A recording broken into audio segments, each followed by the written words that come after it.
Welcome to Taking Over the Photo Pit, a music photography podcast held by me, Boston Schultz, where I interview badass music photographers. I cannot tell you how excited I am for this week's episode. I finally got to sit down with Jenn Devereaux, who is someone that I actually personally look up to and admire in the music industry. She is incredibly talented and incredibly kind, but seriously, she has done some of the coolest shit. She has photographed iHeartRadio's music festival. She spoke on a panel for Nikon at CES. It's just some of the things that she has done are ultimate goals, and I'm just so impressed with her and her work. So I'm so honored that she sat down with me and spoke to me about her career and how she got started and built up her career to where she is today. It's just so exciting to me. I'm so happy, and this is such a great episode. So I'm just gonna kick it right on over to the interview, but please listen through the whole thing. It's so good. Trust me. Hey Jenn, what's up? I'm so excited to finally have you here talking to me because you are one of the first people that I wanted to interview. So I'm so excited. Oh, I'm so excited to be here.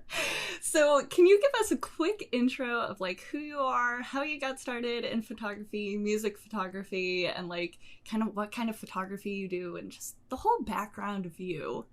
Yeah, so I'm Jenn Devereaux. I live in Hattiesburg, Mississippi. Even though I live in Hattiesburg, Mississippi, I mainly shoot in New Orleans because that's about an hour and a half, 2 hours for me, depending on how fast I drive. And that's where a lot of the big shows are. I'm the house photographer at the Fillmore in New Orleans. I got started in music photography. I mean, I've always been into music since a young age. I would sneak MTV because I wasn't allowed to watch it. And I loved looking through magazines and pictures and all that kind of stuff.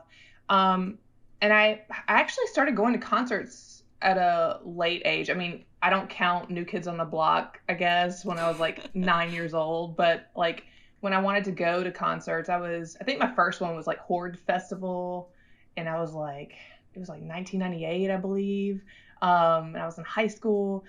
But I also started going to more festivals and concerts when I got to be in my 20s. But I would sneak my digital camera in because those were getting popular at the time. And I remember at festivals, for some reason, they would allow disposable cameras in, but not digital point and shoot cameras, because I think they still consider those kind of pro at the time.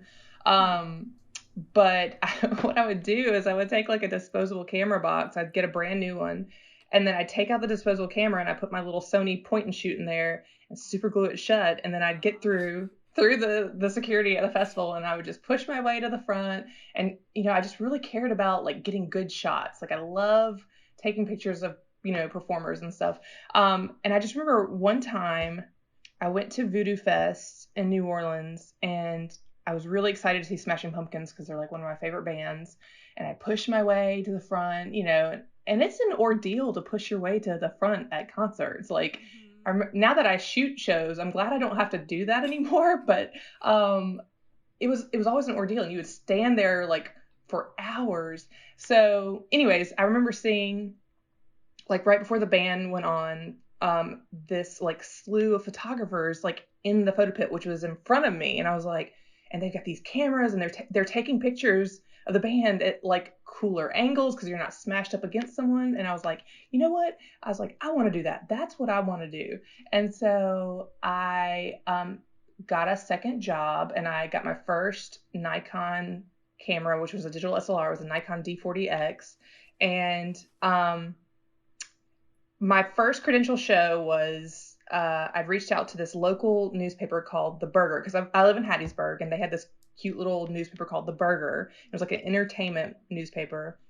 And I had no idea who the editor was, but I reached out to her. We didn't know each other. And I was look, if you give me an assignment to cover this festival, which had Bullet for My Valentine, Avenged Sevenfold, and it was on the coast, Biloxi, I'll give you the pictures and you can use them for whatever you need. And she was like, okay. And so I got my first assignment, my credential assignment at this festival. And then from there, I just kind of like reached out to like local radio stations and things like that to get like other assignments for different, jobs. What was really just one local radio station. And I still actually shoot for them. Um, and the very next year, I was in the photo pit of Voodoo Fest shooting, in the pit like I wanted to do. So, I mean, if you put your mind to it, you can do it.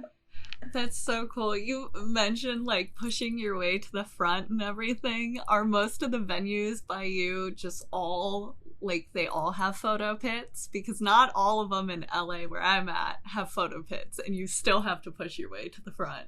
Oh, I don't like the ones that don't have pits. I would Yeah. say here in Hattiesburg, they had this one venue called the Bottling Company, and believe it or not, they got like Papa Roach and Chevelle, and we live in a small town, so it was really cool. But sometimes they didn't have a photo pit, but they had this like staircase you could stand on, like Okay. next to the stage, and like shoot from that. I would say the venues in New Orleans area, most of them have a pit, but if you go to like the smaller ones, the pits get smaller and smaller, and it's almost like like the House of Blues in New Orleans.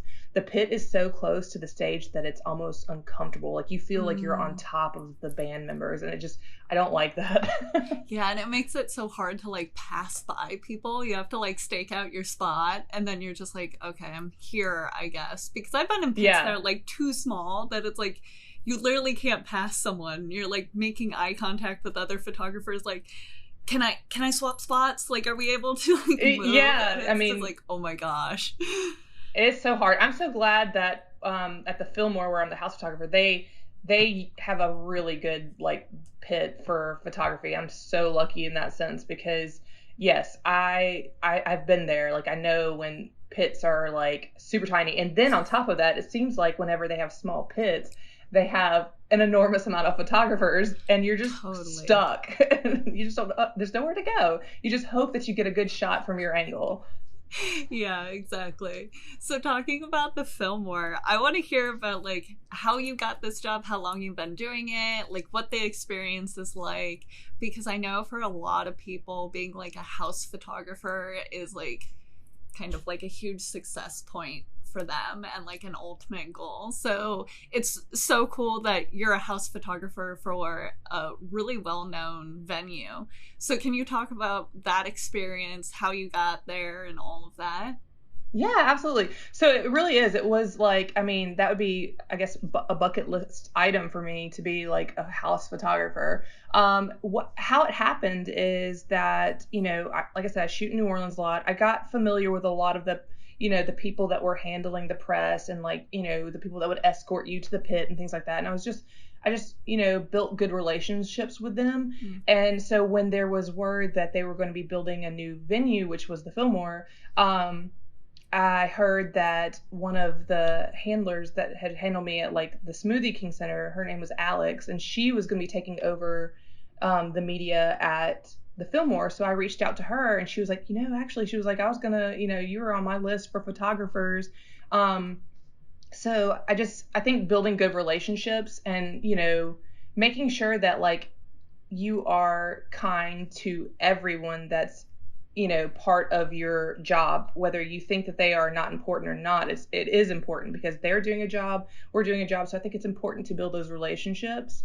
um and she was really cool, and I love her as a boss. And so yeah, that's how I got that gig. And I mean, it's definitely a dream come true. I mean, we're right now, obviously with COVID, most venues are shut down. So I Mm. haven't really shot there since March, but yeah, I'm hoping we can get back to it. Yeah. Yeah, we're in such a weird time right now and it comes up Right? in every podcast. So like I guess I'll ask you now because I would love to know like first of all, how are you doing during the COVID situation? Because I know that like not having that job at like the house photographer, that's a hard thing to go through. And then also like all concerts for us are done anyway or like not happening. So like, are you doing any drive-throughs? Are you like drive-through concerts? Are you doing portraits? Like, how are you kind of like getting through COVID? And like, do you have any tips for other people kind of like going through the same thing? I mean, so it's kind of like I'm just taking what I can. So I've had an engagement session. I think I've had a couple of like wedding slash elopements. Like people are just like, I don't want to wait anymore. I just want to do this quick with just very few people. And so I've taken on a couple of those. And I did do a drive-in concert, which was really cool.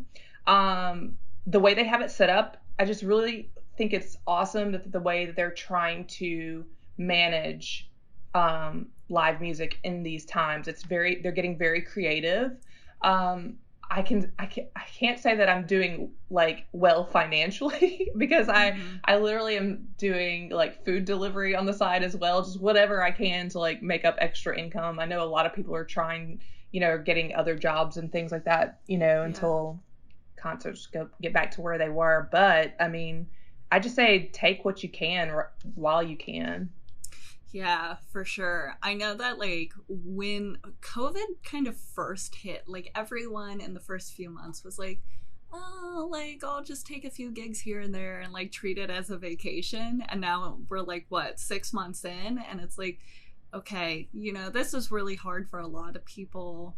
And like taking what you can get, makes sense for people that are working in like freelance industries. Like we have to do something because I don't know, COVID situation is just so strange and so hard for a lot of people. But I think that it's really cool that you've been doing weddings and like elopements on top of it. Like I could definitely see people getting frustrated if they were trying to plan a wedding because there's no like end point of COVID right now. So it's like, might as well get married. So I think that that's really cool that you kind of like focus your talents on like those opportunities and stuff. I personally hate shooting weddings, but I thought that I was getting away from them. I thought that like since I got the house photographer gig, like I had pretty much like wasn't taking on a lot of weddings hardly at all. So I was like, oh, this is what I wanted to do. I didn't want to have to do weddings.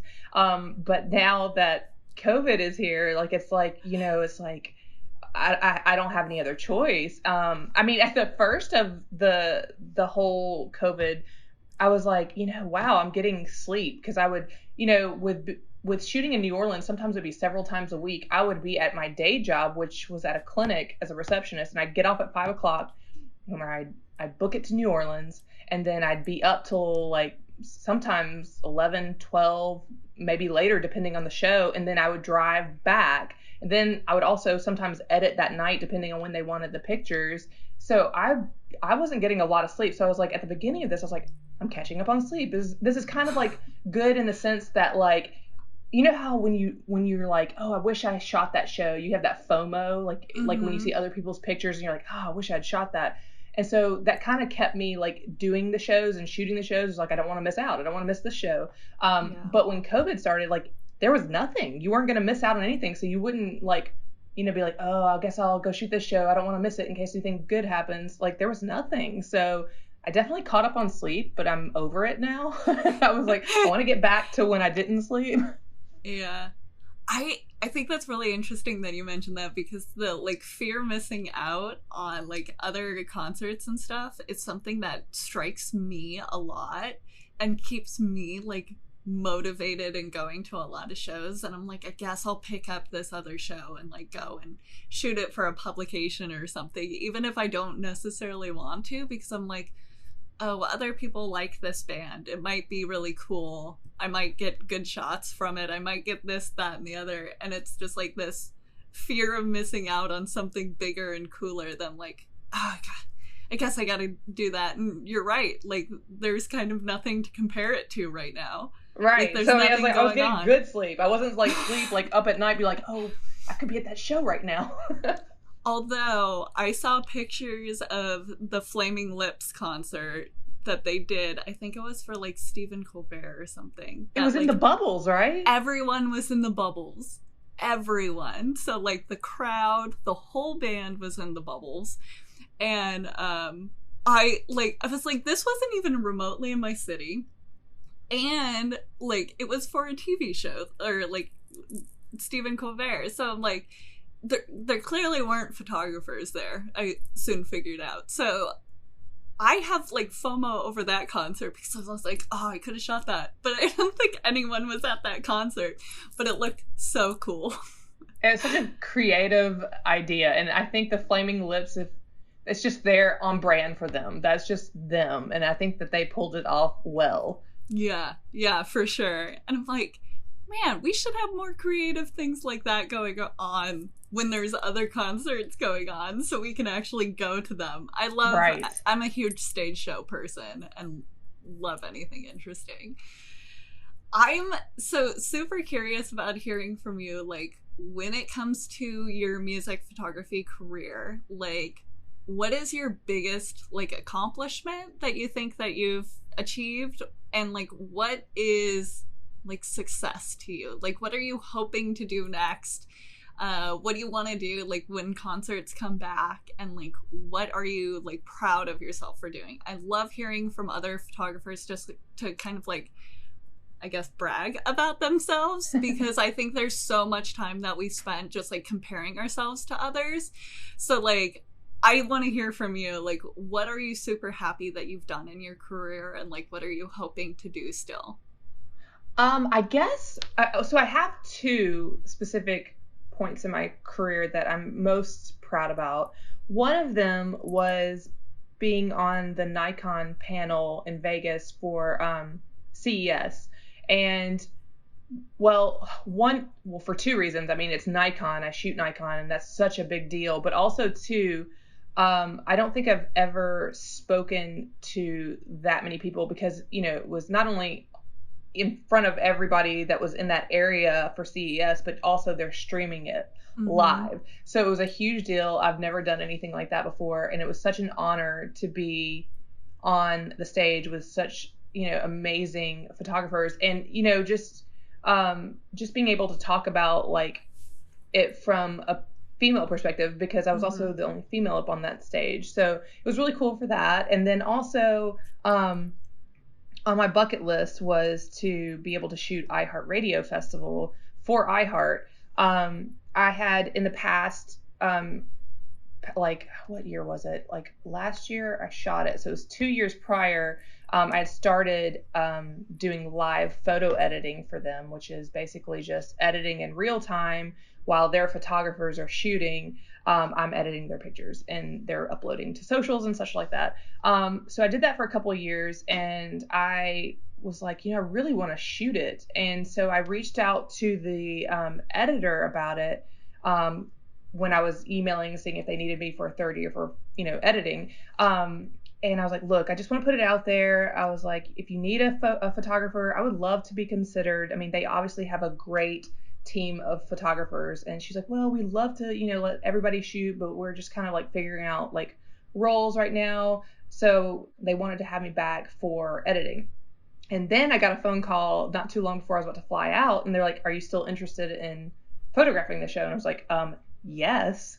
And so I got to shoot it, and it was such a cool experience, because I think what the coolest thing about iHeartRadio Festival is, one, I mean, there's several reasons. They've got so many amazing artists, but also too, it's made for live streaming and on TV. So the lighting is so good. And so you just can't like miss you don't miss any shots, because it's just so good. The lighting is so good and set up, and the team at iHeart are just so much fun, and like they're fun to work with, and I just enjoy going out there. Even if I'm not shooting, I just love going out there and hanging out with them. They're really cool.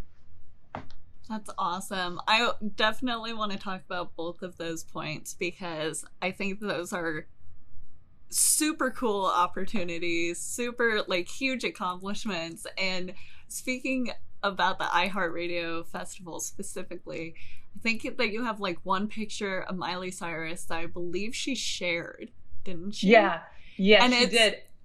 Oh my gosh. I was like, oh my gosh, she shared it. And what's funny about it is when it's going on, like I have a card runner, and they're running my memory cards to the editor.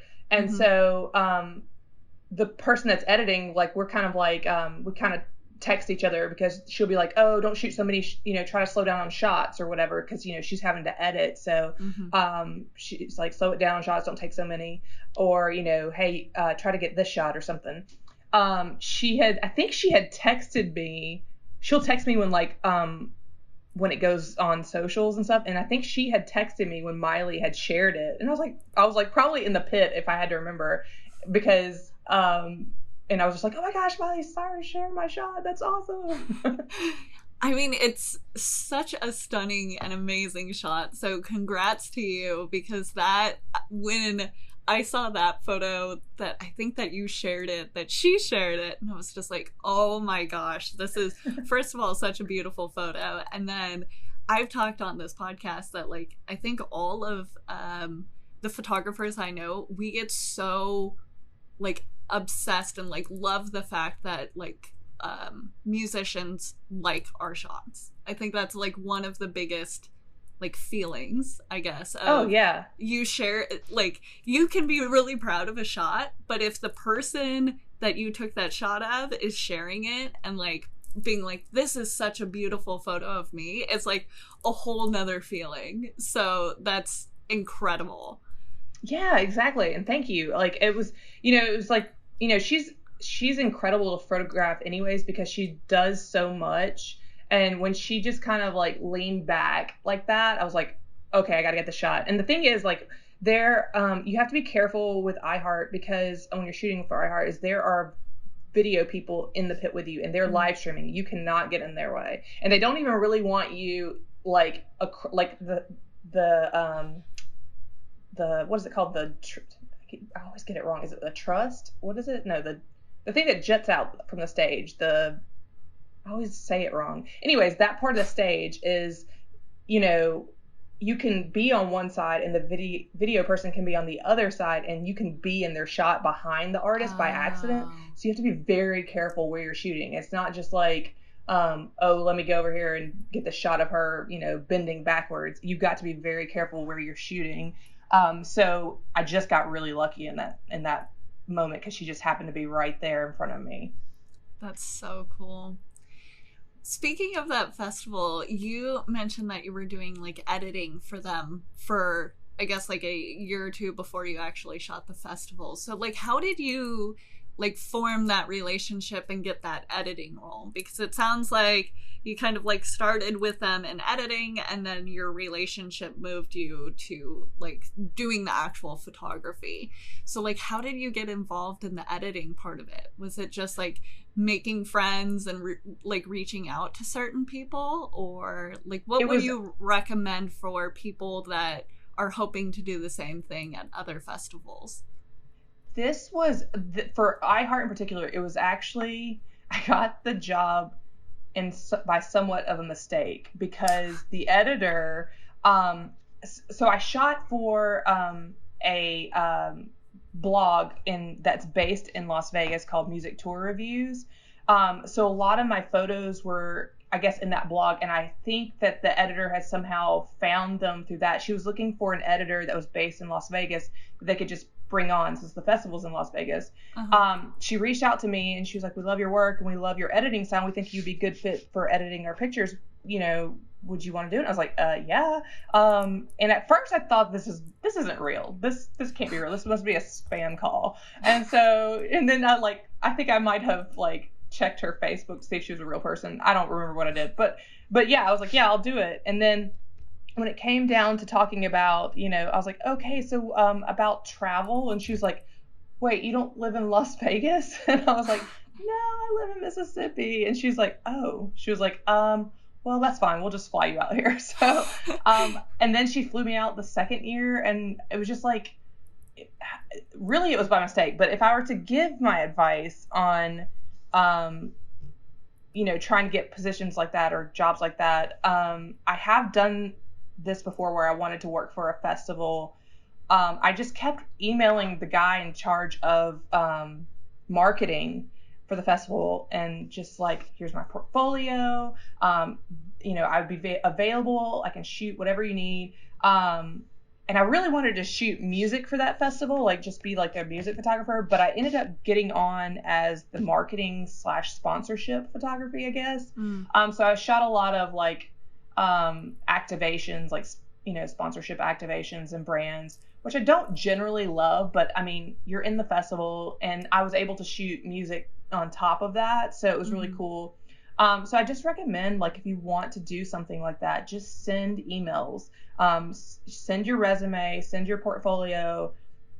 And I like to, when I'm feeling like down and like I feel like I'm not getting jobs that I want, just send out resumes to different people. Sometimes they respond, sometimes they don't. Sometimes they say, we don't need anybody right now, but we'll keep you in mind. And it's just, I think it's important just to get your name out there with other people and kind of build like a communication with them. For sure. Cool. Okay, so now I want to back up and talk about the Nikon CES opportunity, and that you got to speak in front of all these people, because I thought that was so cool. And also I love seeing that there was a woman on stage, especially a woman for music photography, because I feel like, personal opinion here, women get often overlooked in music photography.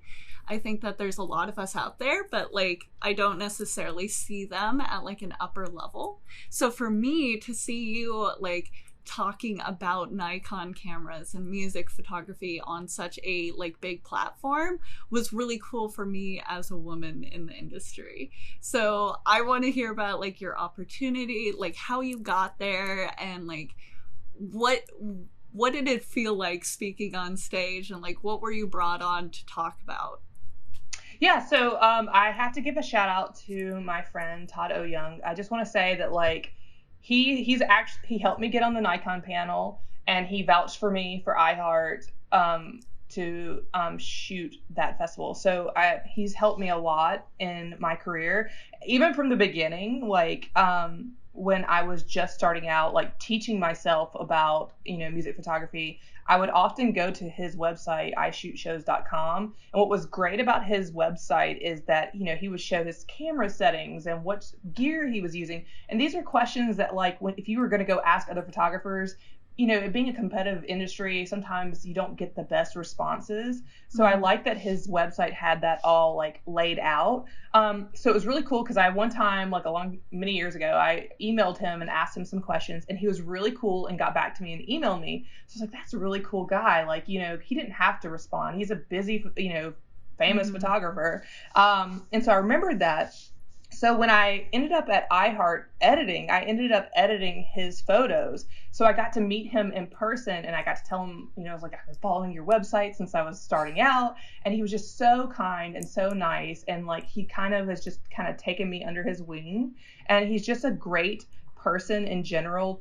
He teaches photographers. He's the biggest photographer ally there is. So I definitely recommend like checking out his work and his website, because he's got a lot of great like recommendations and just advice in general. So with the Nikon panel, he is friends with Mike Corrado, who is also the host of that panel. And I guess they were looking for a female, or in the music photography industry, which I think that's great about Nikon, is that they are including they're being diverse with their Nikon ambassadors and things like that. So I think it was really cool that they would want to make sure that women were represented on that panel. So Todd recommended me, and that's how I got on the panel. And I think what was really cool about it was that it was Todd and me, and then also there was also Robert M. Knight, who's a very famous concert photographer. I mean, he photographed Led Zeppelin back in the day, Jimi Hendrix. So it was just kind of like, it was really just, I was just kind of like, why am I here? Because I have Todd over here. And he is like, I looked up to him when I was starting out. And then I have Robert M. Knight over here on, talking about photographing, legendary bands and such. And I'm like, I feel like I'm a fraud. Like, what? I'm in the middle here. Who am I? But it was just really cool. It was a really cool experience, even to hear like, just the stories that like, Robert had, put out, he was talking about like the different things that he had experienced with photography, and it's just so like inspiring. I was just glad to be there. We talked a lot about just music photography in general, like do's and don'ts, like how do you get in the into the industry, talking about like, well, I mean, you start out small, you start out with like local bands and then move your way up, and contacting publicists and things like that. So it was a really good, I really enjoyed that panel. And if I were not on that panel, I would definitely want to, would have watched it, because it's music photography. And I love that Nikon is not just including, diverse photographers, but they're also including different types of photography. Like, I feel like music photography sometimes doesn't get the recognition that it should, whereas like wedding photographers, portrait photographers, landscape photographers, those are, you see those everywhere. But I'm so glad that they featured music photography on the Nikon panel. Yeah, for sure. And I think that was, if I remember correctly, that's one of the first like panels or talks that I saw that was like specifically about music photography, because normally I'll scan things that are like CES or something that I can stream, and it's like, oh yeah, they're talking about landscapes and I don't shoot landscapes, and they're talking about weddings and I don't shoot weddings, so like I never paid attention to it.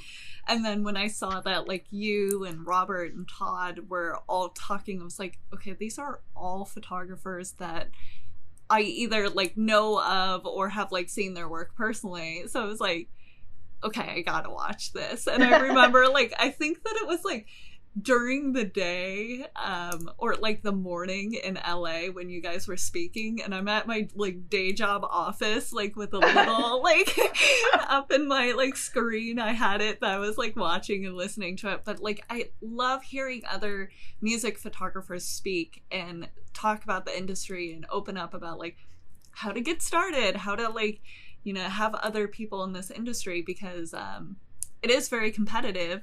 And it's also really hard to find information. And I think that you kind of mentioned it, that Todd is such a great ally. I've like followed his work more closely over the past like year.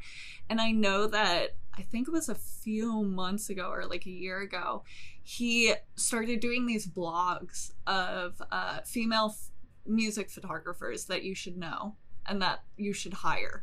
And he was like one of the first people to stand out and say like, look, there's a whole bunch of women in this industry that are kicking ass. Like, let's highlight these women and like get them in these like touring gigs and bigger gigs and stuff. And it was after like some, I think it was like some sort of backlash in the industry about like not having a lot of women.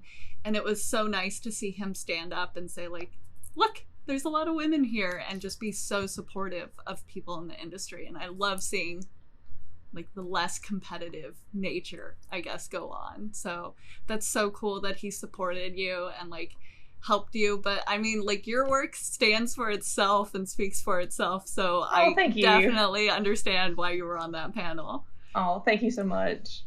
When it comes to your photography style, so like speaking of your work and like having it stand for itself, you have such a, I don't even know how to explain it, but like whenever I see your photos, I can almost, if I see them out of context, I know that it's one of your photos, because you have these like beautifully isolated subjects that are so sharp and so crisp, and then you have like the background almost like completely blurred or like isolated out. Like it just like really makes your subject pop.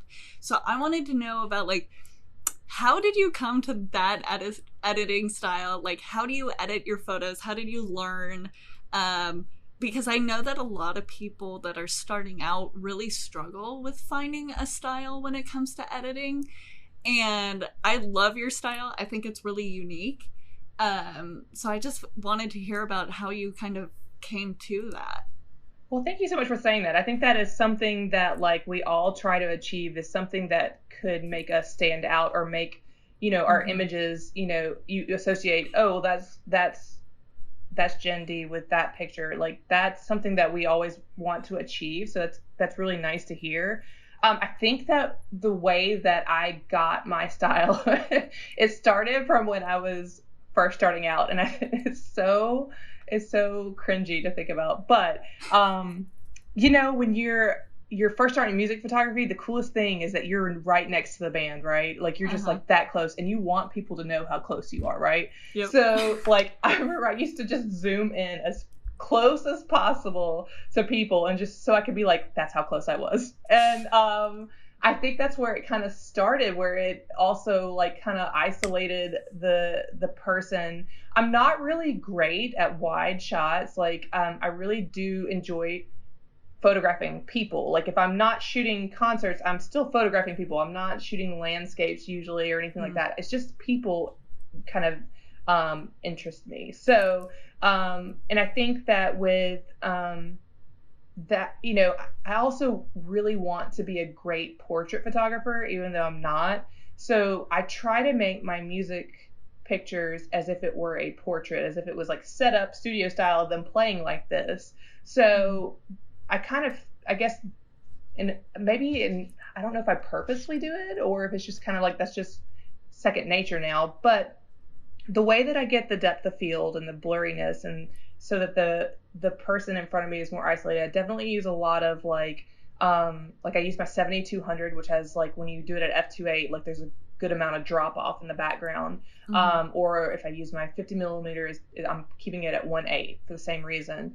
I just like that style.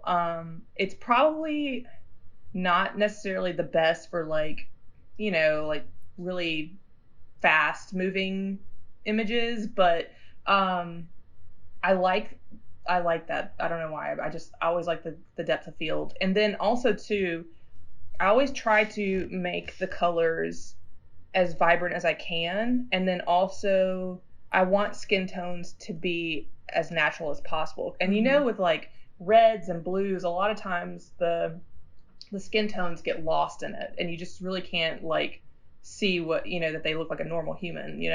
I do like to keep it as close to the actual like show lights as possible, but sometimes you just kind of have to edit it. I like to edit colors. Like if it's a blue, I like to go through my sliders and say, well, what would it look like as purple or green? But I just like colors. I'm not good at black and white, editing in black and white. But the thing my trick that I like to do with skin color is I'll look at, like, I'll find like a neutral part of the picture, and I'll use the eyedropper tool like in curves, and I'll put it like on the medium, whatever see, I'm not good at this. I'm not good at editing or anything. I don't know the terms. I just know it's the eyedropper tool and curves, and it's the one in the middle. And I'll click on like a grayish like neutral area, and it'll automatically kind of like adjust the image the way it thinks it should be. And usually I can kind of tweak it a little bit if it's not what I want it to look like, but a lot of times that's all I need to do. And that way at least I've got skin tones correctly, because I really don't like when skin tones are like too yellow or too warm. Like I really like it just to pop with like a bluish reddish tint. Yeah, so I just use that dropper tool, and I like to sharpen. And before I put something on Instagram or social media, I like to sharpen it in my phone with like apps and stuff for that. Nice. Are you doing all of your editing in Lightroom then?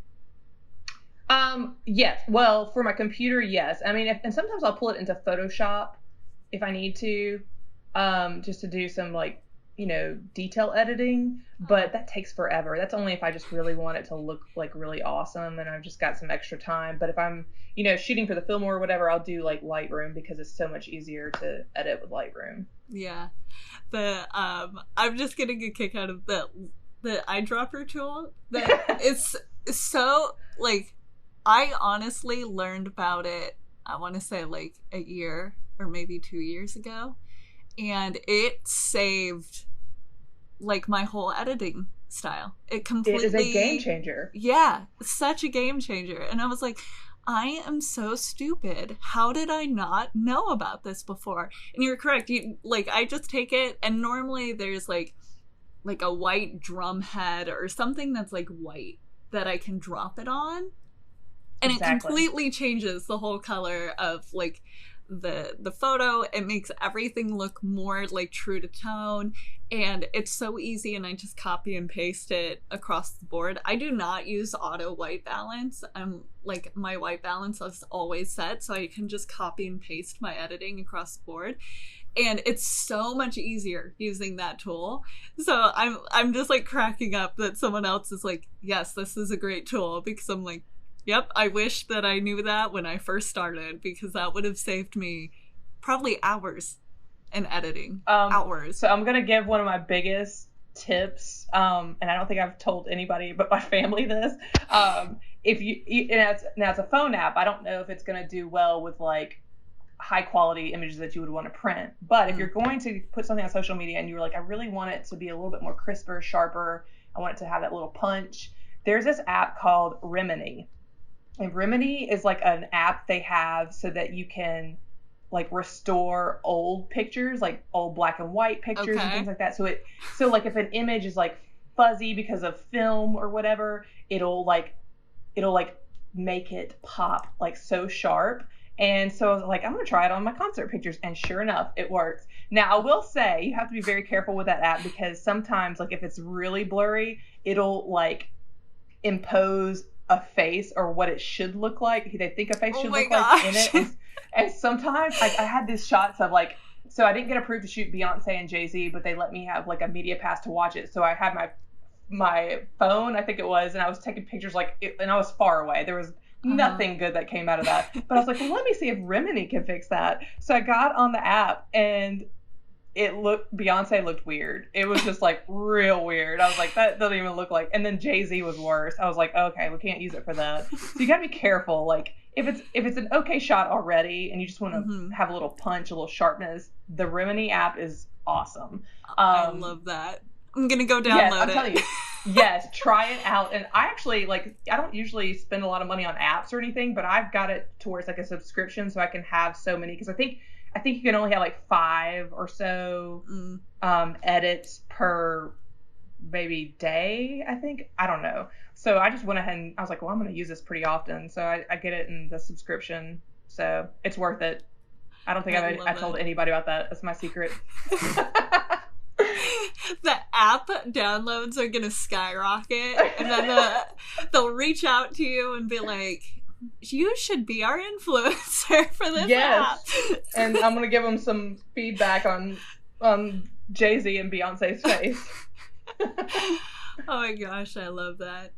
I want to talk a little bit about the industry in your area, because I've only shot in Los Angeles and in New York and like a little bit in the Midwest, but never anywhere near New Orleans. And it sounds like where you're at, there's like the small town and some like smaller venues, and then you're driving often to like New Orleans for like bigger shoots, and I'm guessing that's where the Fillmore is. So it's like, can you tell me about like the industry there? Like, is there a big community of photographers? Do you normally know people that are in the pit with you? Like, what is it like shooting there? I will say that I really enjoy the New Orleans scene with photographers. I have had such a good experience with most photographers in that area, and they're all so nice and welcoming. I think that it's a and I feel like I've been to so many different other cities and stuff, and I don't necessarily get that kind of like camaraderie, I guess, with other places. But New Orleans, like you see people and you're like, oh, hey, like I see my friend Erica all the time, and we say hey and we talk, and it's just really cool. I really do like the New Orleans scene for photography. It's very welcoming. And there's a lot of us, but I don't think it's overly competitive by any means. I mean, we're all helping each other out in this scene. I do enjoy the New Orleans scene for photographers. That's great. I love hearing that there's like a good vibe between photographers because I know that there's like a lot of industry, or like, I guess, locations like in the industry that people are like, oh, I always feel like there's a competitive nature. And I think that's starting to change. I feel like a lot of the music industry is getting a little bit more like fun, I guess, like a community. But I love that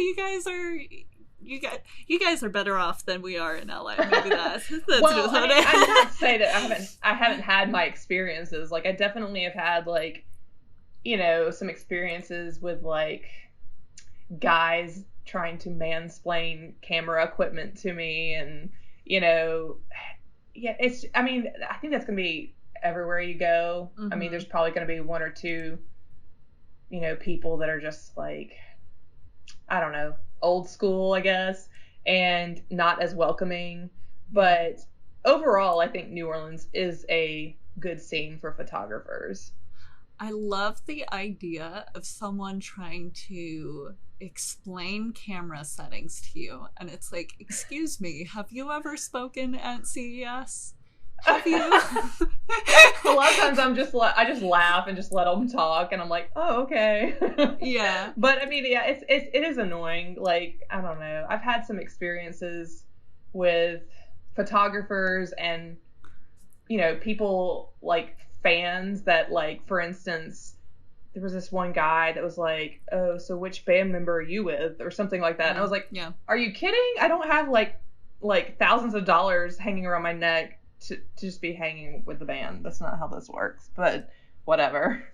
Yeah, that's a common one that I hear, that everyone's like, oh, which band member are you sleeping with or whatever, and it's like, nope. Yeah. We're all working here. We all have jobs. Exactly. That's kind of one of the things that I talk about a lot on this podcast, is just to kind of talk about like prejudices and like sexism in the industry. Do you have any like tips for people if they're like facing something like that, or hearing, you know, people explain, you know, camera gear to them, and, you know, making all these like rude remarks? Do you, like, you kind of mentioned just kind of like laughing it off, is that normally like how you react to it? Is there like any advice or tips that you have for people that are going through that? I think it's just kind of like, stand strong in your beliefs and don't let someone walk all over you. I mean, we all work hard to get where we are at, and I'd like to think that some people think that they're trying to help, but I think some people are also being creepy. And so it's just whatever, you got to feel the vibe of it. Like, if you think it's like, if you think it's not like a positive like conversation, I would just avoid the conversation and step away, because there was one instance, and I've never really talked about this with anybody, but this was from a festival a while back that I was shooting for, and, you know, there was this security guard, and we were outside, and I was shooting for the festival, and so I was able to get on stage. So I was on stage, and when I got into the pit, there was like this, like I don't know, I guess it's for the video people, that there was this like stand that was in the center. And so I noticed that all the media photographers had now gone to either side, but I thought, oh, okay, well, maybe they're just picking a side. So I just happened to get behind the video guy and was just like taking pictures. And the security guard was super rude and was like, you can't be here, blah, blah, blah, blah, blah. And I was like, oh, okay, I'm sorry, I didn't know. And was not told that they had actually squashed like letting people in the center, and they had to pick a side. It's like, okay, cool, I'll go over here.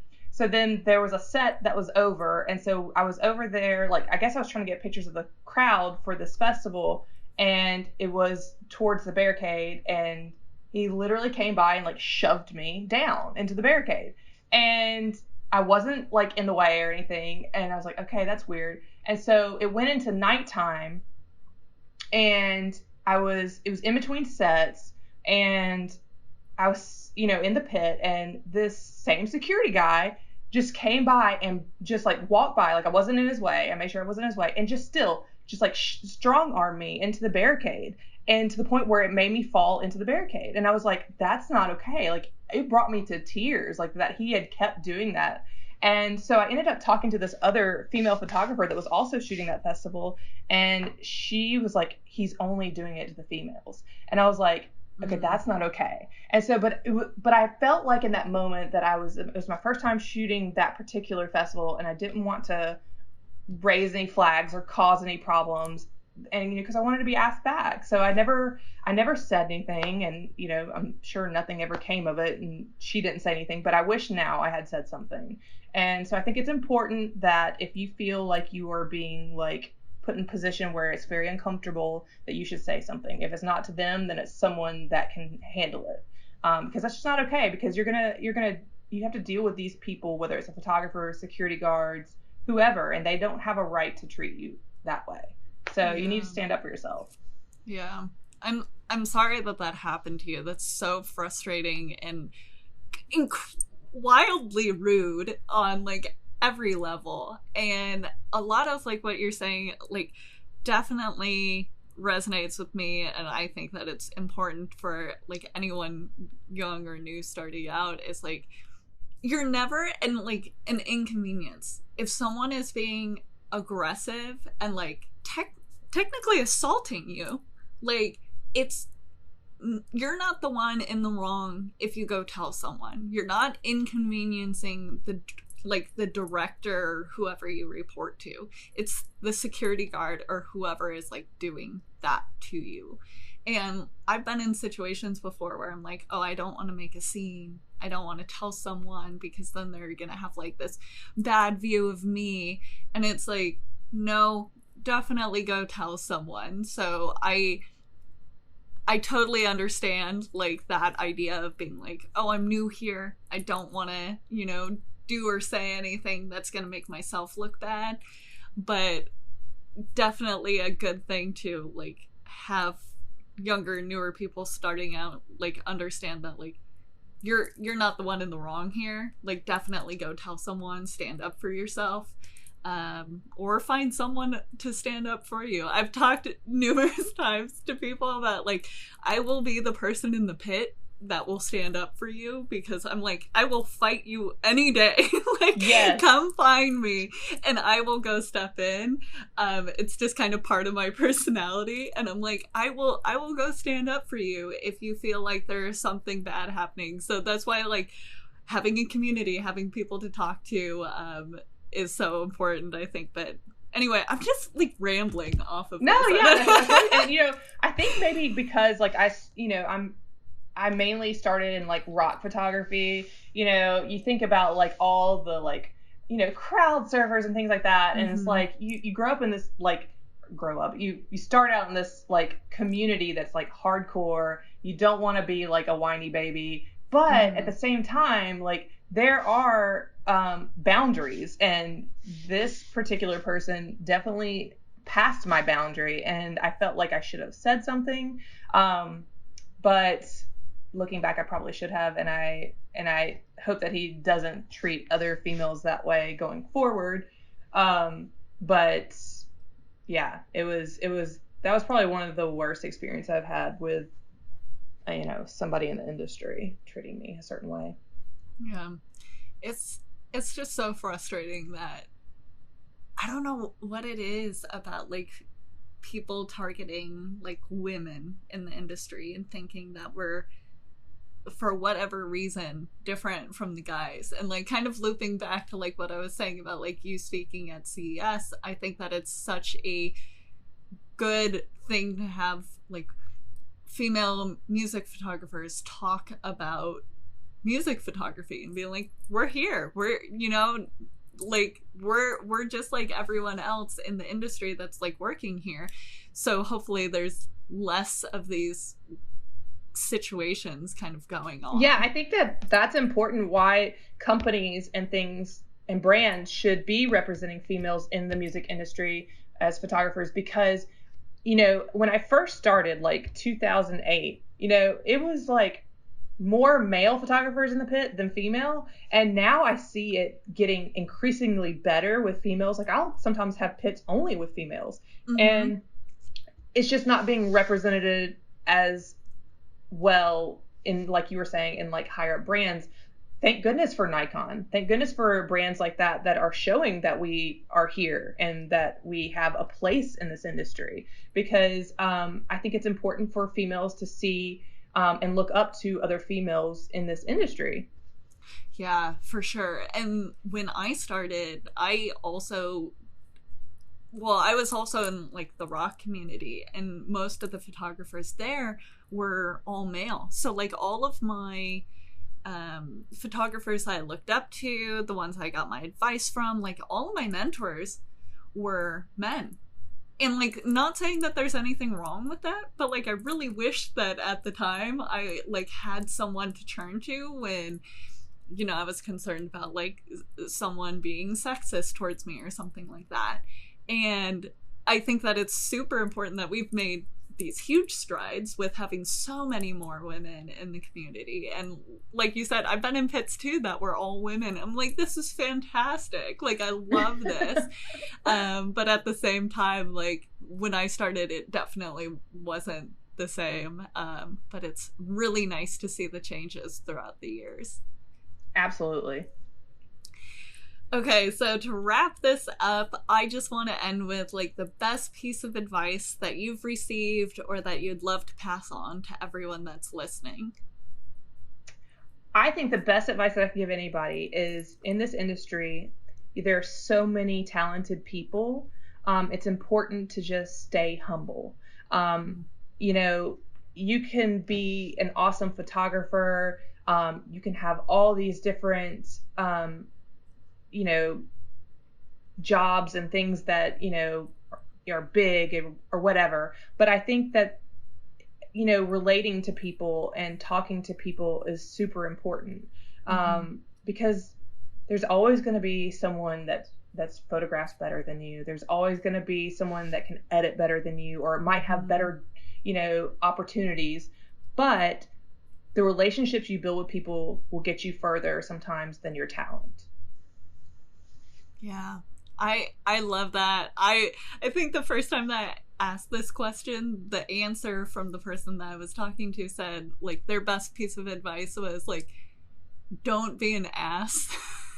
And like the things that we were talking about, like being humble, like being like knowing that there's other people out there that are doing the same thing, that are like, everyone's doing their own thing, you're doing your own thing, you're, you know, like, just focus on you, like, and just be humble about it. I think that there's like so much of this that's just like everyone wants the same thing, and it's like, okay, everyone just be nice and like we'll succeed. Like it's that simple. But I love that because I think that it's really important, and it's kind of really easy to like get up and like in your own head and be like, I'm an incredible photographer, everyone should respect me. And then I think there's also the easy way of being like, I'm, you know, a poor photographer, I don't do this well, and like really getting wrapped up in both sides of it. And I think that just like understanding your worth and being true and like being humble is super important. Yeah. And you know, I was watching a Twitch with Beth. I'm gonna pronounce her name wrong. I know it's Saravo. She goes by Baeth, Baef on Instagram. She's awesome.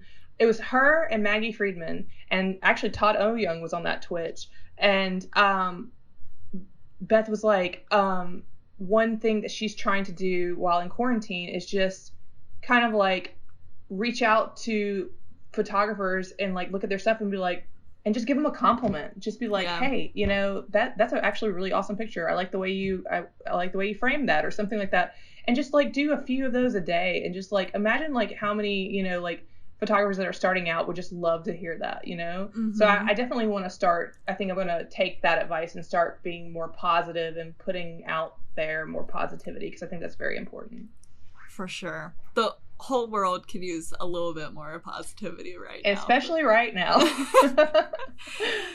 I love that. Well, thank you so much for joining me, Jenn. Before we wrap up, can you please give a quick shout out for where everyone can find you on social media and your website?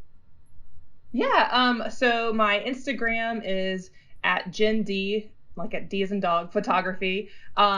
My website is jenndphotography.com. Twitter is Jenn D Photograph. I don't really get on Facebook much, but you can add me. I get on my personal, but not like my Facebook business page. But you can add me on Facebook as Jennifer Devereaux, or I might be Jenn Devereaux on there. I don't know.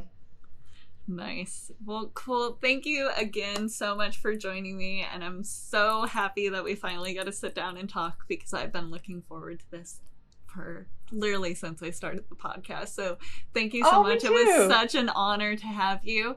And I hope that I can share the pit with you someday. Yes, that would be awesome. Thank you. See you then.